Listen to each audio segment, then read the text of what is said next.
सर्वांना हरिओम. शुकासारिखे पूर्ण वैराग्य जाचे, वसिष्ठापरी ज्ञानयोगीश्वराचे. कवी वाल्मिका सारिखा मान्य ऐसा, नमस्कार माझा सद्गुरु रामदासा.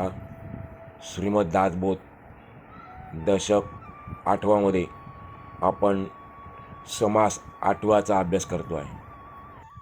सर्व प्राणी मात्र किंबहुना मनुष्य जास्ती करून एकाच गोष्टीच्या मागे धावतो आहे. रात्रंदिवस धावतो आहे, अहोरात्र धावतो आहे, ऊर फुटेपर्यंत धावतो आहे. आणि ती गोष्ट म्हणजे सुख. सुखामागे धावतो आहे, पण त्याला मिळत नाही. सर्व सुखाची आशा जन्म गेला. अजून एक अभंग आहे महाराजांचा, सर्व सुखाच्या आशा जन्म गेला म्हटलेला आहे. भोगा नाही, भोगामध्ये नाही गेला. भोगात गेला असता तर मग प्रश्नच नव्हता. जीवाला दुसरा जन्म घ्यायची आवश्यकता नव्हती. पण आशेमध्ये गेला, आज मिळेल सुख, उद्या मिळेल सुख. मग मिळत नाही का? सुख मिळत नाही. मिळतं, पण ते तात्पुरतं असतं. आपल्याला कसे सुख पाहिजे? शाश्वत पाहिजे, कायम टिकणारं पाहिजे, खरं सुख पाहिजे. मग आपल्याला जे सुख मिळतं ते भासमान सुख आहे, भ्रमात्मक सुख आहे, खोटं सुख आहे. मग खोटं सुख आपल्याला का मिळतं? कारण आपण खोट्या मीचा अंगीकार केलेला आहे.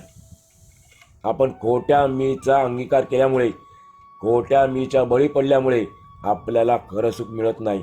मग काय करायला आपल्याला? खोटा मी बाजूला काढायचा. समोर तावल्या ते सांगतात, खोटा मी बाजूला काढायचा. मग आपण खऱ्या मीकडे गेल्यानंतर आपल्याला खरं शाश्वत सुख मिळणार आहे.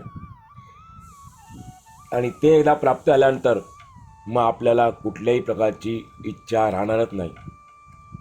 असं शाश्वत सुख खोटा मी गेल्यानंतर मिळणार. खरा मीला जागरूक केल्यानंतर मिळणार. मग खरा मी कोण आहे? तर खरा मी परमात्मा आहे. परमात्म्याकडेच सुख आहे असं म्हणणं देखील चुकीचं आहे. कारण महाराजांचा एक अभंग आहे, सुखरूप ऐसा दुजा कोण सांगा. देवाकडे सुख नाही, तो स्वतः सुखरूप आहे. प्रश्न येईल आपल्याला, सुखरूप ऐसा दुजा कोण सांगा. पुढे म्हणतात, माझ्या पांडुरंगासारखा तो, माझ्या पांडुरंगासारखा दुसरा कोणी सुखरूप आहे का? सांगा. म्हणून समर्थावले ते सांगतात की आपण परमात्मा वस्तू ओळखली, भगवंताची ओळख केली, खऱ्या मीची ओळख केली की मग आपल्याला खरं सुख मिळणार आहे. आणि त्याचंच दुसरं नाव मोक्ष आहे, मुक्ती आहे. मग परमात्मा आपल्यापासून लांब नाही, ब्रह्मवस्तू आपल्यापासून लांब नाही. मग आपल्याला तरी देखील सापडत नाही, कारण आपण देहबुद्धीवरती आहोत.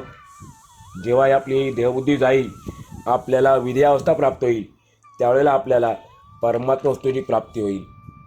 आणि अशा वेळेला जे श्रोते बसलेले असतात स्वामींच्या समोर, ते बरोबर प्रश्न विचारतात की संतांनी जे सांगितलेलं आहे, तुम्ही आत्ता म्हटले संतांचं एवढं सर्व सांगणं आहे, तर संतांनी जे काही सांगितलेलं आहे ते आम्हाला सांगावे.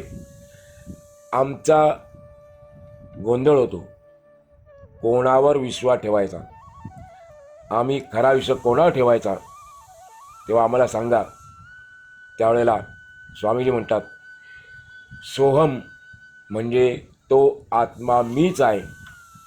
सहा अहम, सहा म्हणजे तो, अहम म्हणजे मी. तो आत्मा मीच आहे, तो परमात्मा मीच आहे. मीच तो स्वानंदघन आत्मा आहे. आत्मा कसा आहे? स्वानंदघन आहे, आनंदाचा घन आहे. ज्याला जन्म नाही असा आत्मा तूच आहे. संतांचं सांगणं समर्थावल्या सांगतात, ज्याला जन्म नाही असा आत्मा तूच आहे. हेच संतांचे सांगणे आपण आपल्या अंतःकरणात अगदी घट्टपणे धरावे. तूच शाश्वत ब्रह्म आहेस, हाच महावाक्याचा खरा अर्थ आहे. तत्त्वम असी, ते तू आहेस. मग ते म्हणजे काय? ते ब्रह्म तू आहे, ते परब्रह्म तू आहे. आपल्याला ब्रह्म शब्द जरा कठीण वाटतो, वेगळा काहीतरी वाटतो, पण त्याला पर जोडला किंवा आपला पर्याय शब्द होतो, निहित शब्द होतो. परब्रह्म शाश्वत ब्रह्म तूच आहे. खरं सुख तुझ्याजवळच आहे. खरं सुख तूच आहे. तूच सुखी आहेस. म्हणून संतांचा जो उपदेश आहे, संतांचे सांगणं आहे, शाश्वत ब्रह्म तूच आहेस, हे महावाक्य आहे. या महावाक्याचा खरा अर्थ, त्या वचनाचा आपण कधी विसर पडू देऊ नये. देहाचा अंत झाल्यावर मग मला अनंत ब्रह्म प्राप्त होईल, हे बोलणे वेडेपणाचे आहे, अज्ञानाचे आहे. म्हणजे मृत्यू झाल्यानंतर मग मी अनंताकडे जाईन, ब्रह्मप्राप्ती करून घेईन, असं जे समजतात, समर्थ म्हणतात की ते वेडेपणाचं लक्षण आहे, अज्ञानाचं लक्षण आहे. ते आपण खरे मानू नये. काय मूर्ख लोक आहेत, ते म्हणतात विश्वाचा प्रलय काळ आल्यानंतर माया नाहीशी होईल. काहीच राहणार नाही ना.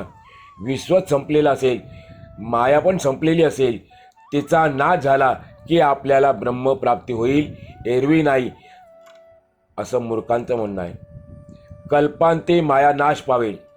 या कल्पाच्या शेवटी ज्यावेळेला प्रलय होईल, त्यावेळेला मायेचा नाश होईल किंवा देहाचा अंत होईल. नंतर मग निवांतपणी आपल्याला ब्रह्मप्राप्ती होईल, असे वेडे लोक म्हणतात. पण या बोलण्याला काहीही आधार नाही. जर आपलं शरीरच नसेल तर आपण ब्रह्मप्राप्ती कुठल्या साधनाने करायची? शरीर हे साधन आहे आणि साध्य काय? ब्रह्मप्राप्ती हे साधन आहे, साध्य आहे. या साधनाच्या द्वारे आपल्याला तिथपर्यंत पोचायचं आहे. म्हणून शरीराला न चिकटता विधेयी अवस्थेमध्ये राहून आपल्याला ब्रह्मप्राप्ती करून घ्यायची आहे, परमात्म प्राप्ती करून घ्यायची आहे. जे मूर्ख बोलतात त्यांच्याकडे लक्ष द्यायचं नाही, कारण आत्मज्ञानाने मिळणारे समाधान काही निराळेच आहे. खरं सुख, खरं समाधान वेगळंच आहे. सर्वांच्याकडे समर्थ सांगतात पुढे, सर्वच्या सर्व सैन्य मरून गेल्यानंतर, दृष्टांत दिले आपल्याला, सर्वच्या सर्व सैन्य मरून गेल्यानंतर मग आपण सिंहासनावर बसावे, असा जर कोणी विचार केला तर तो खात्रीपूर्वक मूर्खाचाच समजेल, मूर्खपणा ठरेल. सैन्यच नाही, मग तू राजा कसला, सिंहासन कुठलं, याचा आपण विचार केला पाहिजे. माया असून नसल्यासारखी झाली पाहिजे, तिचा नाश होईल, मग आपण बघू ब्रह्मप्राप्ती, याचा पण विचार करायचा नाही. माया असून नसल्यासारखी व्हावी, देह असून विधेय अवस्था असावी, असे जे समाधान आहे त्याचा थोडा आपण स्वतः अनुभव घ्यावा. कारण परमार्थ हा अनुभवाचा प्रांत आहे. प्रत्येकाच्या स्वतःचा अनुभव या ठिकाणी मुख्य असतो. इतरांचे अनुभव तसा आपल्याला येईल असं सांगता येणार नाही. आणि म्हणून समर्थ म्हणतात की विधेय अवस्थेमध्ये जे समाधान आहे त्याचा आपण थोडासा अनुभव घ्यावा. एकदा राज्यपद हातात आल्यानंतर मग सैनिक आणि नोकर चाकर काही करू शकत नाही. त्यावेळेला आपण राजे झाले असतो. त्याचप्रमाणे आत्मज्ञान प्राप्त झाल्यानंतर दृश्याचे, दृश्य जगताचे, दृश्य विश्वाचे, दृश्य पदार्थाचे आणि आपल्या देहाचे भान राहत नाही. कधी? आत्मज्ञान प्राप्त झाल्यानंतर. आणि दृश्य जगत दृष्टीला पडले तरी अंतरीचे समाधान भंगत नाही. एक मनुष्य रस्त्याने चालला होता. त्याने रस्त्यात पडलेली झाडाची मुळी पाहिली. झाडाची मुळी पाहिली.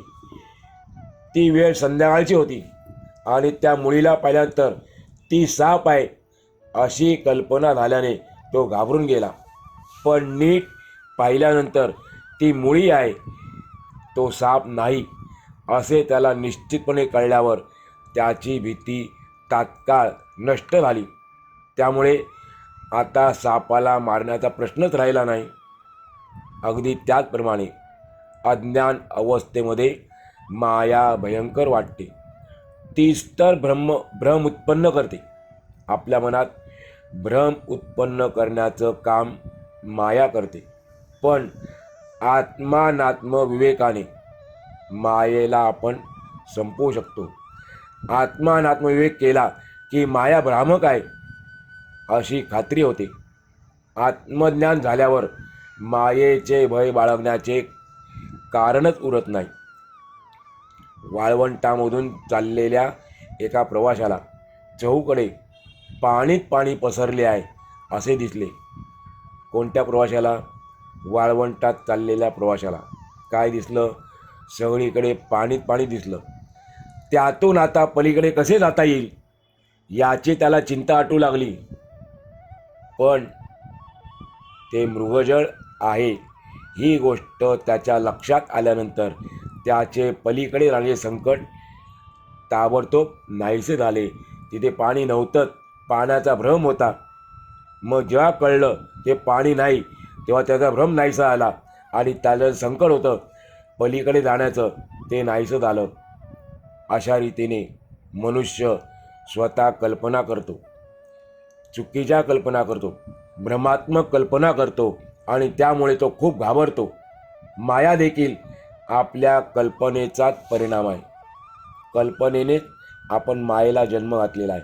परंतु आपण स्वानंदघन आत्मवस्तू आहोत असा अनुभव आल्यानंतर आपण कल्पनेच्या पलीकडे आहोत याची आपल्याला खात्री वाटते. जो निर्विकल्प आहे, ज्याच्यामध्ये कधी विकल्प येतच नाही, माया दुःख देऊ शकत नाही, अशा निर्विकल्प माणसाला माया कधी दुःख देऊ शकत नाही. असा मनुष्य निर्भय असतो. अंतकाळी मृत्यूसमयी मनाची जशी अवस्था असते तशी मेल्यानंतर गती मिळते असे सर्वजण सांगतात. हे जर खरे आहे तर मी स्वानंदघन आत्मा आहे हा दृढ विचार मनामध्ये राहून जर देहबुद्धीचा अंत झाला, मी स्वानंदघन आत्मा आहे हा दृढ विचार मनात राहून जर देहबुद्धीचा अंत झाला तर स्वस्वरूपाची प्राप्ती आपोआप होईलच यात शंकाच नाही. चार देह म्हणजे सारा दृश्य प्रपंच, चार देह म्हणजे सारा दृश्य प्रपंच, त्याचा अंत म्हणजे मायाजन्य मुळाचे स्थान, मायाजन्य मुळाचे स्थान आहे. अविद्या किंवा वासना, माया व वासना यापासून अलिप्त असणारा जो आत्मा तो तूच आहेस.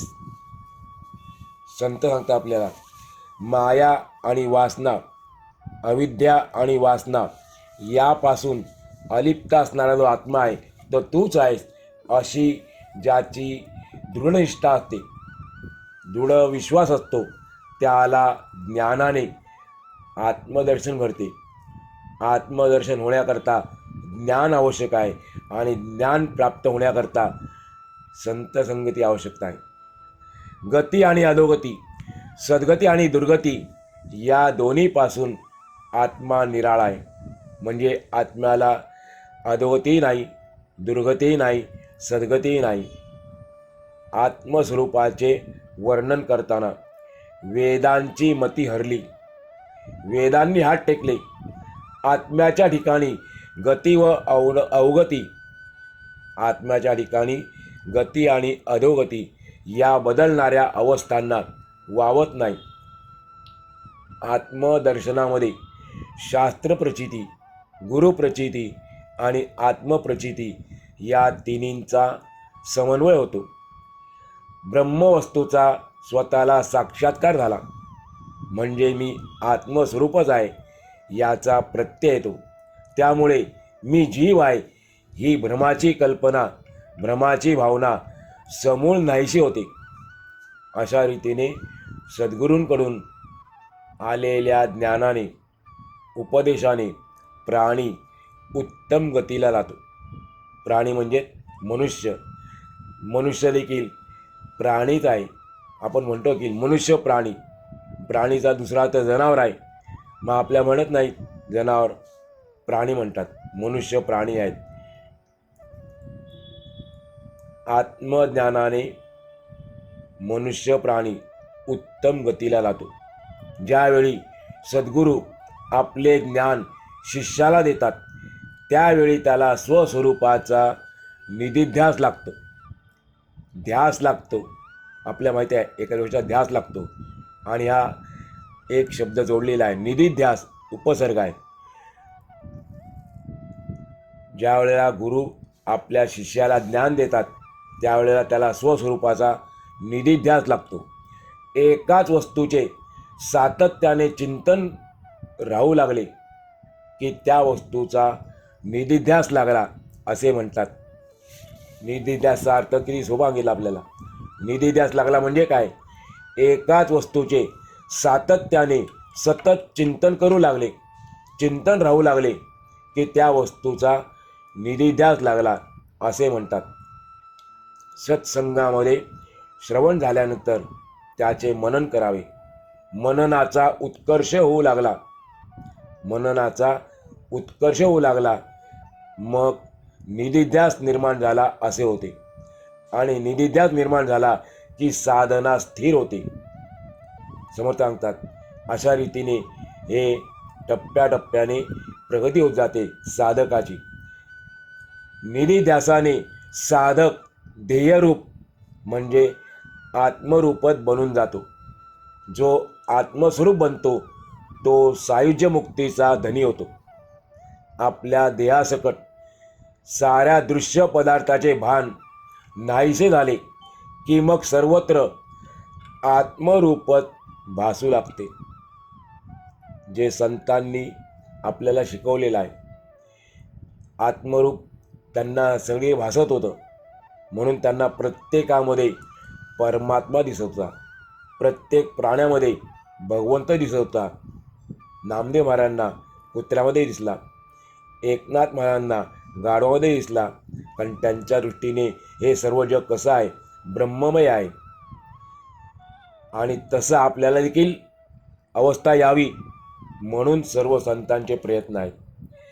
आपल्या देहासकट साऱ्या दृश्य पदार्थाचे भान नाहीसे झाले की मग सर्वत्र आत्मस्वरूप भासू लागते आणि दृश्याला मुळातच खरे अस्तित्व नाही.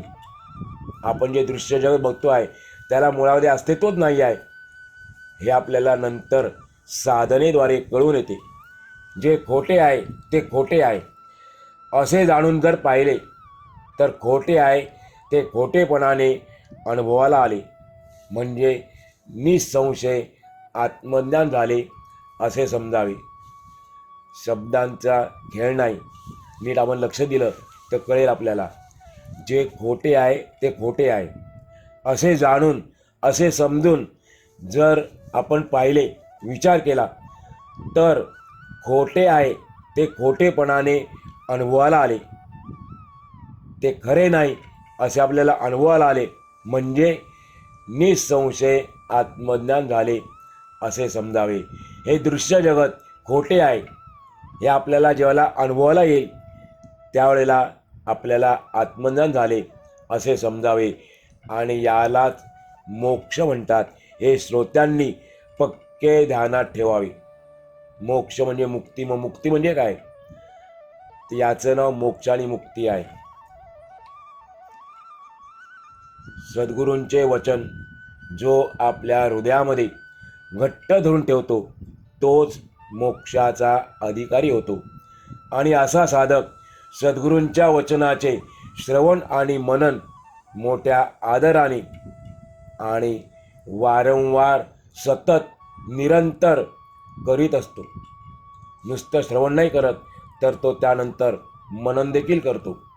ज्या अनुभवामध्ये द्वैतच नाही, दोनपणा नाही, ते लक्ष व अलक्ष दोन्ही शिल्लकच राहत नाही.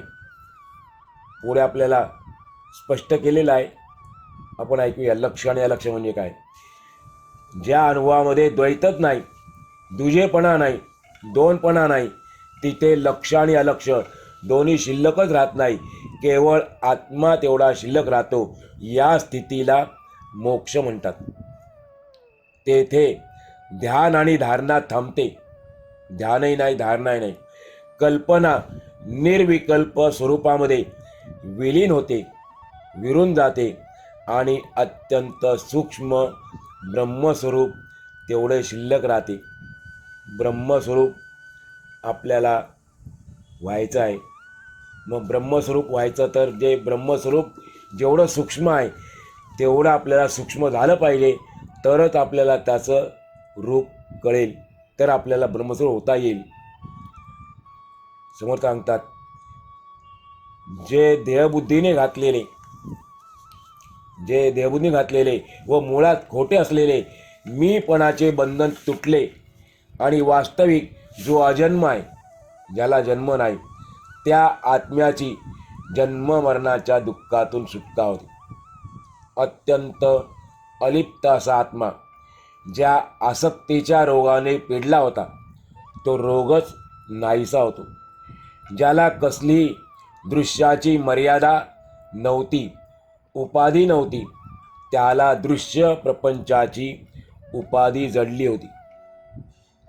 ती उपाधी आत्मानात्मविवेकाने तोडून टाकली आणि आत्म्याचा हरवलेला स्वाभाविक एकांत त्याला परत मिळवून दिला. लोपलेली अनंतपणाची जाणीव उजळून दिली. आपल्याला ही जाणीव नाही, ती लोपलेली आहे, ती उजळून दिली. माऊलींच्या आरतीमध्ये पण म्हटलेलं आहे, लोपले ज्ञान जगी हित नेणती कोणी. ते ज्ञान लोपलेलं होतं, माऊलींनी ते प्रकट केलं. लोपलेली जाणीव जी होती ती उजळून दिली. कुठली जाणीव होती? अनंतपणाची. अमर आत्म्याच्या मागे मृत्यूचे लचांड लागले आहे. आत्मा कसा आहे? अमर आहे. त्याच्या मागे समर्थ म्हणतात मृत्यूचे लचांड लागले आहे. ते सोडून त्याचे अमरत्व त्याला परत दिले. जीव नाही व परमात्मा, जीव आणि परमात्मा, जीव आणि शिव यांचा कायमचा संयोग घडावा अशी जोड घालून दिली. निर्गुण परब्रह्मावर सगुणपणाचा आळा लावता. मागे काही समाजात अशी शंका पण उपस्थित केली होती श्रोत्यांनी की परब्रह्म निर्गुण आहे, मग ते सगुण झालं कसं? तर त्याच्यावरती आळ आलेला होता. सगुणपणाचा आळ लावता तो नाहीसा करून त्याचे मूळ निर्गुणपण प्रस्थापित केले. मानव जन्माच्या सार्थकतेमध्ये परमोच्च सार्थक साधले गेले आणि फार दिवसांनी स्वतःची गाठ पडली, भेट झाली. द्वैताचा पडदा आल्याने अद्वैत दृष्टिआड झाले होते. तो पडदा फाडून अद्वैत प्रकट केले गेले. आपल्यामध्ये द्वैताचा पडदा असल्या कारणाने आपल्याला अद्वैत दिसत नाही. आपण आणि भगवंत वेगळे नाहीत, पण मायेचा पडदा होता, द्वैताचा पडदा होता, म्हणून आपल्याला ते भगवंत दिसत नाही, परमात्मा दिसत नाही. मग ते परमात्मा अद्वैत रूपामध्ये प्रकट केला. पंचभूतांच्या बनलेल्या दृश्य विश्वाला मिथ्यापणाने पाहून प्रपंचाचा भ्रम नाहीसा केला. जन्मभर केलेल्या साधनांचे फळ पदरात पडले, कारण स्वस्वरूपाचे साक्षात दर्शन झाले. निर्मळ ब्रह्मवस्तूवर साचलेला चंचल मायेचा कचरा सारून बाजूला करून मूळचा निश्चळपणा उघड केला. स्वस्वरूप निधान जवळच होते. स्वस्वरूपाचा ठेवा जवळच होता, पण भ्रमामुळे तो ठेवा, ते निधान सापडत नव्हते. भ्रमनिरास होऊन भ्रम दूर झाल्यानंतर, त्याचा निराश झाल्यानंतर ते ज्याचे त्याला प्राप्त झाले आणि अशा रीतीने स्वस्वरूपाचे दर्शन झाल्यामुळे जिवंतपणी आपल्या देखतच जन्ममरणाचे दुःखही नाहीसे झाले. आणि जन्ममरणाचे दुःख नाहीसे झाले याचाच अर्थ मोक्षप्राप्ती झाली, मुक्ती मिळाली. मी देह आहे या भ्रमाने जीव उगाच दुःखे भोगतो. मी आत्मा आहे हे ज्ञान झाल्यानंतर तो निर्भय होतो. आपल्याला निर्भय व्हायचे. भीतीच्या पाठी दुःख असतात. भीती आपल्याला दुःखाची. मग दुःख का होतं ऐकलं आपण आत्ता. मी देह आहे या भ्रमाने आपण दुःखी झालेले आहोत. पण ज्यावेळेला मी आत्मा आहे हे ज्ञान होईल त्यावेळेला आपण निर्भय होऊन जाऊ. मी आत्माच आहे असे ज्ञान ज्या पुरुषाला होते त्याचे लक्षण काय, कसा ओळखायचा? आत्मज्ञानी पुरुषाला कसं ओळखायचं? समर्थ सांगतात. आता त्याचे वर्णन पुढच्या समासामध्ये केले जाईल. अशा प्रकारे श्री दासबोधाच्या गुरु शिष्य संवादातील 8व्या दशकातील आत्मदर्शन नावाचा 8वा समास पूर्ण झाला. आज आपण या ठिकाणी आजचा पूर्ण करूया.